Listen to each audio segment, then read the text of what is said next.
An extraordinary God. Makita naman natin kanina kung sa pinanood natin na mga ordinary people lang sila. Mga ordinaryong tao lang sila na ginamit ng extraordinary God. Ayan. Ano natin? Bago pa pala yan. Sige. How do you respond when God calls you to do something uncomfortable? Ano yung kalimitang response natin pag tinawag tayo ni Lord tapos hindi tayo komportable or hindi tayo sanay sa pinapagawa niya sa atin? Maybe you feel the weight of it and you hesitate. Diba? Yan naman kalimitan nating yun naman ang kalimitan nating magiging response. Tulad dati, example ko na lang, nung nag-aaral ako, pinaka-hate kong gawin is reporting. Kasi haharap ako sa tao, which is sobrang nahihiya ako makipag-usap or mag-eye to contact lang, nahihirapan ako. Parang kung yun yung nalagi ako nag-hesitate kung mag-participate ba ako, mag-aawal na lang ako. Wag na lang mag-aral, no? Pero kailangang i-conquer yung ganung takot. Ganon din sa pag-serve natin kay Lord. 'Di ba? Kasi may kanya-kanya tayong weakness eh. Hindi naman dito kasing lakas ng loob ni Kuya Music, no? Kahit saan mo ilagay si Music, okay lang eh. Hindi siya nahihiya, no? Kahit si Kuya Micah or si Bon, no? Napaka galing nila sa ganung bagay. Or may isa din dito sa atin na ganito rin yung struggle. Tulad ko, ganito rin yung struggle ko, no? Na maraming bagay ako nag-hesitate, no? Sa gawain ng Panginoon. Yan. Today, we'll walk through this story and see how God turns fearful followers into faithful warriors. Yan. Yan. Barak's name appear in Judge 4. We're called by the prophetess Deborah, yung nakita nating babae kanina. Lead Israel's army against King Jabin, mighty force under General Sisera. Despite his initial hesitation, Barak's end up in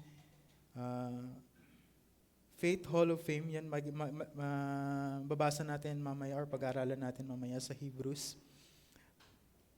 Yan. May iba pang tawag or may iba pang tawag dito, meaning ang pangalan ni Barak. Hindi ko kasi nalagay diyan. Ang ibig sabihin ng Barak sa Hebrew name is Barak, meaning lightning or flash. Tapos sa Arabic naman, Arabic origin, derived from the Arabic word Baraka or Barak, meaning blessings. So dalawa yung meaning ng pangalan niya, lightning and blessings. Yan, sige, start na tayo. Actually, maikli lang tong message na to. First point natin is Barak's hesitation sa Judges 4:8. Diba kung maalala natin na sinabi niya kanina, I will go if you go with me, but if you won't go with me, I won't go. Yan. Pupunta lang siya pag may kasama. Diba? Kahit naman tayo, lalo pa pag mahihain ka, di ba? Kunwari may pupuntahan ka. Kuwari nga ako pupunta ka ba sa birthday ni Pupunta lang ako pag pupunta ka.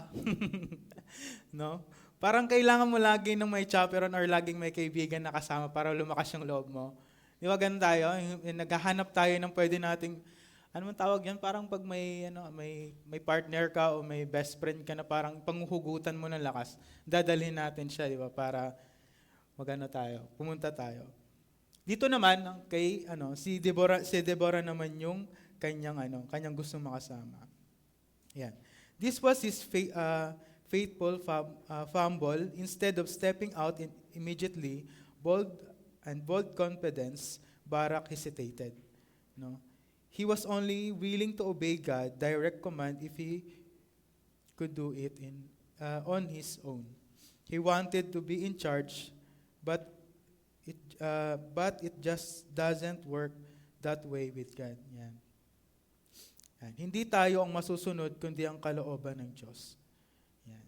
Kumbaga, yung mga pinapagawa sa atin ni Lord, may may mga direction yun na iniutos sa atin. Pag susunod tayo, hindi yung kalooban natin yung susunod. Kaya nga, di ba, kung nananalangin tayo, we say, in the name of the Father, the Son, and the Holy Spirit. In Jesus' name, your will be done, and Amen. Diba? Kasi in-acknowledge natin na yung kalooban ng Diyos ang mangyari at hindi yung kalooban natin. Kasi minsan, ganito, tulad nung kung sino yung nandito kanina sa lesson ni Bon, diba?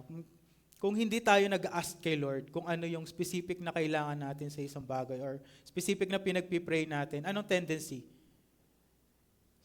Di ba hindi tayo nakakakuha kay Lord ng lakas or hindi tayo nakakakuha kay Lord ng wisdom? Sa ibang bagay tayo nakakuha. Pwedeng sa damdamin natin, sa sarili nating knowledge. Kumbaga hindi na yung kaparaanan ng Diyos yung masusunod.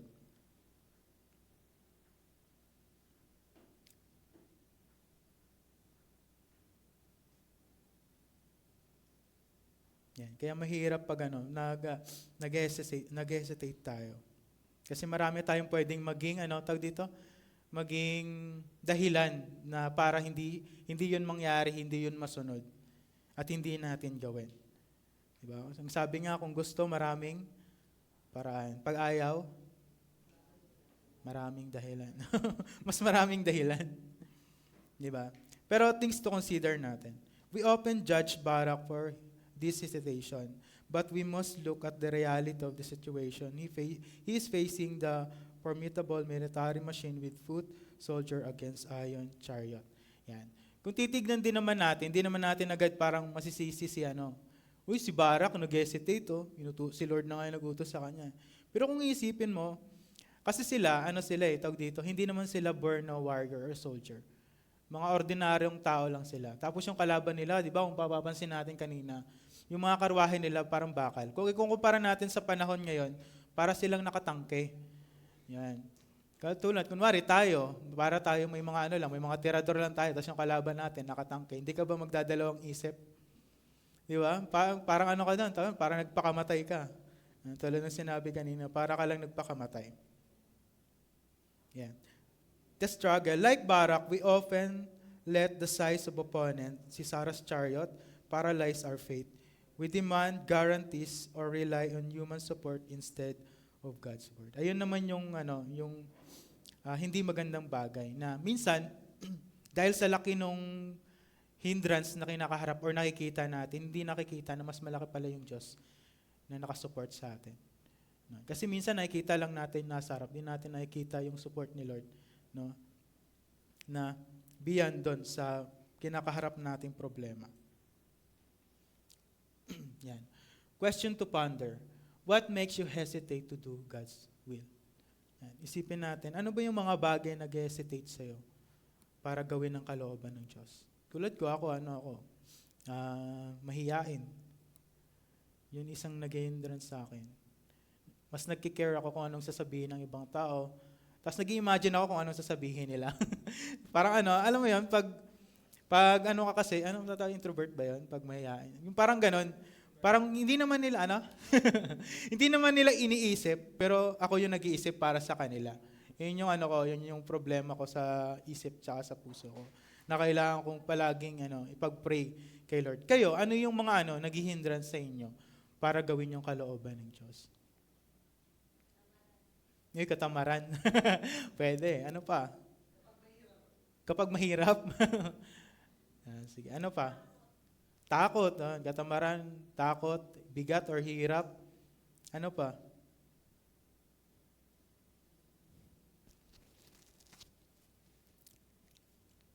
Wala na siguro, malalakas na kayo, no? Hindi na kayo nararapat sa mundo ng mga tao.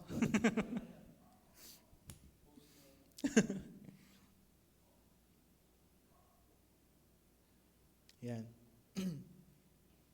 Sometimes, in our hesitation, we miss God's reward.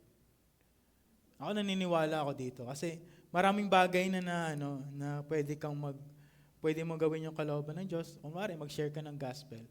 Pero mostly namimiss ko yung reward na ibibigay sa iyo ni Lord dahil doon. Kaya wag tayo magpanasaan. Nandito pa ba? Yan. Sige, bago yan. Ito muna. Consequences.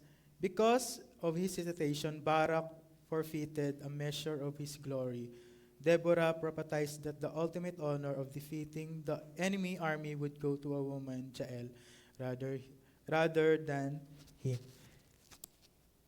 And yan, sa nangyari nga kanina, imbes na sa kanya mapunta, kasi kung lalaki ka, nung sa panahon na yon, syempre yung glory dapat sa'yo, di ba? Kaya nga soldier eh.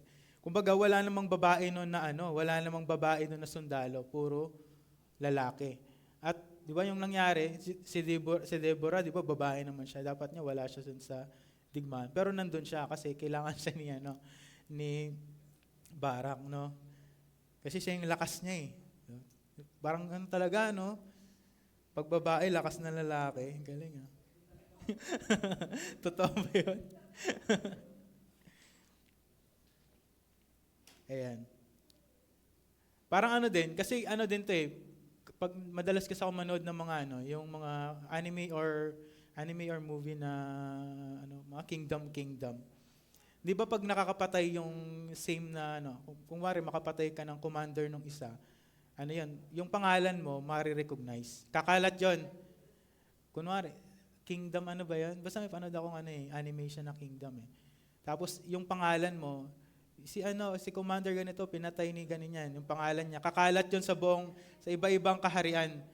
Naging sikat. Tapos yung niya, yung promotion niya, kunwari bibigyan siya ng, kunwari, yung tao niya lang nung una, 50, magiging 100, darami, tapos hanggang maging commander na siya, or maging general na siya. Ganun kasi yung sa dati sa kingdom na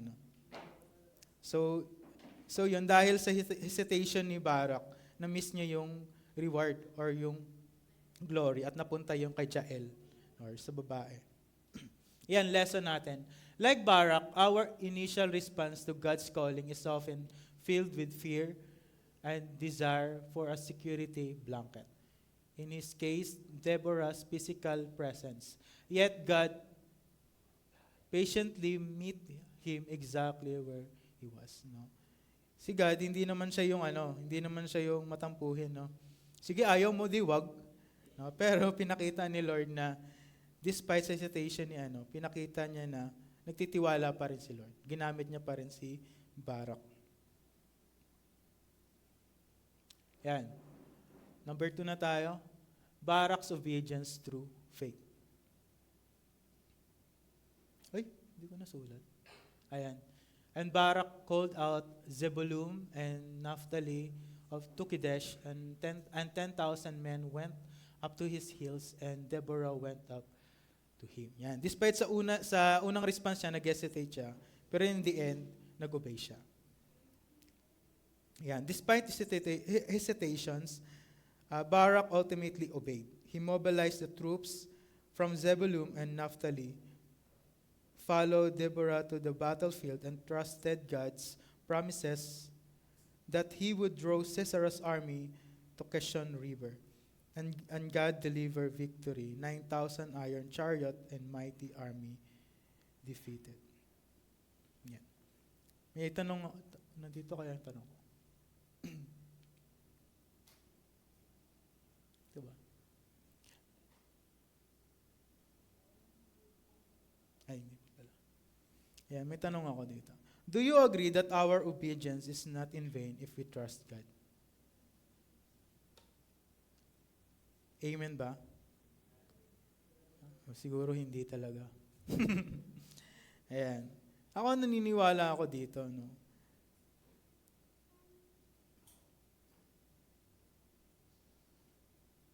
Ayan. Kasi sa pa lang, sa mga binabasa pa lang natin ng mga characters sa lahat sila, yung lahat ng sumunod ay pinagpala ng Diyos at lahat ay nagtagumpay.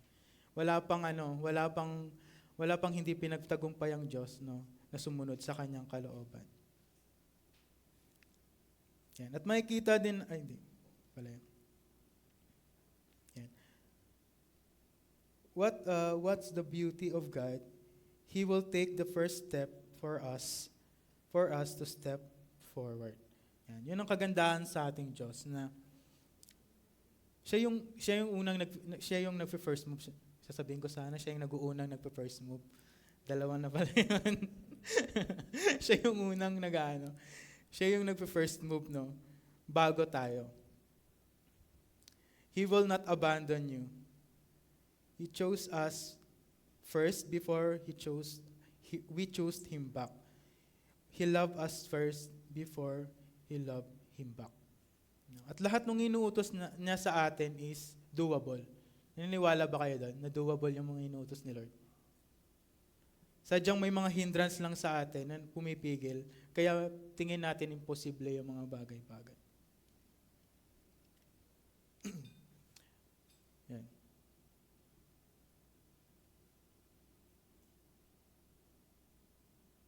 Tama ba ako?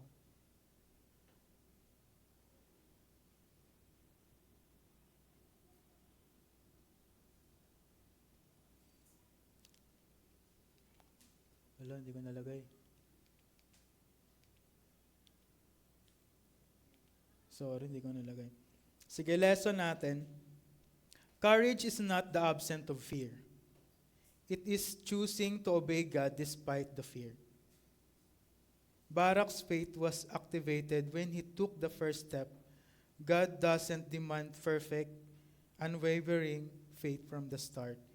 He meets us in our doubts and grows our trust through the journey. Yan. Kaya masasabi natin na yung obedience natin talaga minsan, true faith siya eh. Hindi siya dahil masunurin ka. Hindi siya dahil malakas ka. Hindi siya dahil may skills ka or nandyan sa yung talent. Minsan, nakakasunod tayo dahil pinagkatiwalaan tayo ng Diyos. Pinalakas tayo ng Diyos sa kahinaan natin. Minsan magugulat ka na lang bakit mo nagawa yung mga bagay na yun. No? Hindi yung mang-away, ba't mo nagawang mang-away, no? Hindi naman, no? Bakit mo nagawang naging mabuti minsan, di ba? Tulad ng sinasabi ko sa BS, hindi naman ako mabait na tao eh. Pinababait lang ako ni Lord. Kasi minsan pag may mga, kasi kung mabait talaga ako, dapat way of life ko siya eh. Di ba? Pero aminado ako sa sarili ko na minsan may dito, dahil nga siguro sa mga experience. No? Hindi ako mabilis magtiwala, gano'n. Lagi akong nag-observe ng tao kung anong ugali niya. Minsan dito, inuhusgahan ko, manghusga kasi ako guys eh. Joke lang. Ayan, kumbaga ano ba yung sasabihin ko? Balik na lang tayo dun. Yan. Barak's story reminds us that God can still use us even when we struggle with fear or doubt. He was a leader who started with hesitation but end up with victory. Ganun kabuti kay Lord at ganun katiwala si Lord sa atin. Pwede naman siyang pumili na ulit ng mas willing, di ba? Pero mas pinili niya pa rin pagkatiwalaan yung unang nag-hesitate. No? Kasi alam niya may potentials or alam niya na susunod din sa kanya. Yan na. Yan. Question to ponder natin. When we are hesitant, are we dependent on God? Yan. May mga pinagdadaanan ka ba na hesitant ka? May mga goal ka ba na parang hesitant ka na parang hindi ko to kaya, parang imposible to? May pinagpipray ka ba na parang impossible at hesitant ka na matutupad yun? Sa lahat ng yon, sa lahat ng mga hesitant na nararamdaman mo, are we still rely on God? Are we dependent on God? Mas ano ba tayo? Mas tinutuon ba natin yung pagtitiwala natin sa Diyos? Or hinahayaan na lang natin matalo tayo? Yan. Sana maging mas dependent tayo kay Lord. Mas mag-pray tayo lalo. At mas umasa lalo tayo sa Kanya. Yan. Either we obey or run away. Ano ka ba? Duwag ka ba? Sabi mo nga sa katabi mo, duwag ka ba? Opo. Opo. Opo, tita. Yan. It's either to obey or run away. Sana we choose to obey. Dahil para naman to sa Diyos. Yan. Number 3, malapit na tayo. Barak's victory through God's intervention. Yan. Yan. Mababasa natin yan sa 14 to 24, mahaba kasi. Yan. When the command to attack was given, Barak did not just wait on the mountain. He marched down directly against a superior heavenly armed military force. Ayan. Di ba kahit nung una, parang natatakot pa siya, hesitant siya eh. Pero ito, nag-march pa siya, no? Ang tapang-tapang niya na. Wala na siyang kinakatakutan, no? That lang. Ganun na siya nagtitiwala sa Diyos. Despite sa ganung kalaking army, no? Parang ano siya, no? Pilipinas kontra sa China. Ay, sa Russia. Sana ganun yung no? Yan. Sige. Paano nga ba tinulungan ng Diyos ang kanyang mga tao noon? How God helped His people. Una, through Deborah's guidance. Yan. Siya yung nagsabi kay Barak, tapos pumunta siya kasama ni Barak. No? Number 2, he still choose to use Barak despite his hesitation, knowing that God is counting on us, make us stronger. Blessing yan, no? Para sa akin, blessing yan. Kahit, di ba, minsan kahit tayo sa ministry, feel natin na parang parang hindi ka karapat dapat o hindi ako bagay dito, di ba? Pero kung titignan mo yung history ni Lord sa pagpili ng mga lingkod ni Lord, lahat naman sila imperfect. Lahat sila may kahinaan. No? Kasi sa kahinaan yon, doon nakikita yung kalakasan ng Diyos. No? Kaya, pasalamat tayo kung may kahinaan tayo. Kasi yung kahinaan natin, doon lumalakas si Lord. Ayan. Number 3, He covered, protect His people during the war. God knows our weakness and in our weakness, God is our strength. Kasi alam naman natin, yung mga tao noon, hindi naman sila physically na magaling sa martial art, makipaglaban, magkarate, no? Karate tapos espada yung kalaban mo. Parang talo si Bruce Lee nun. Yan. Ganun pinotektahan ni Lord. Na kahit dihado yung mga tao niya, walang nano sa kanila. Nanalo pa rin sila. Pang-apat, through supernatural power. God can use everything. Kung makikita natin, di ba kanina may mud, tapos yung river, tapos umulan. Yan, yun yung pwedeng gamitin ni Lord, no? Ang lakas ni Lord, no? Grabe yung character. Tapos, number 5, through Jael's help. Yan, yung kanina, yung babae na nakapatay kay Sisera. Lesson, the victory that followed was entirely from the Lord. God sent a panic through the Canaanite army and torrential storm that rendered their 900 iron chariot useless in the mud. Barak pursued the fleeing enemy, witnessing God rescue His people. Yan. Kaya makikita natin doon na si Lord pa rin lahat kumilos. Diba? Minsan nakala lang natin na ikaw lang yung mapapagod, sa'yo yung weight ng mga bagay-bagay, sa'yo ikaw yung mamproblema. Pero tutuusin, no? Kung makikita natin, si Lord lahat gumawa. Yan. Baka minsan na pagdaanan natin, unaware tayo na akala natin, tayo yung naghirap, si Lord pala. Kaya minsan nagiging tayo nagiging ungrateful tayo kay Lord. Kasi akala natin, lakas natin yan. Pero sa totoo, lakas lahat ni Lord. Yan, number 4, our last. Barak is remembered in the New Testament. Hebrews 11:32-33. And sabi dyan, and what more shall I say? For time would fail me to tell of Gideon, Barak, Samson, Jephthah, of David and Samuel and the prophets, who through faith conquered kingdoms, enforced justice, obtained promises, stepped the Mount of Lions. Yan. Kung titignan natin yung kwento ni Barak, parang napakasimple, di ba? Parang pag tinignan mo nga siya, parang si Deborah pa tsaka si Jael, di ba? Babae pa yung parang pag tinignan mo.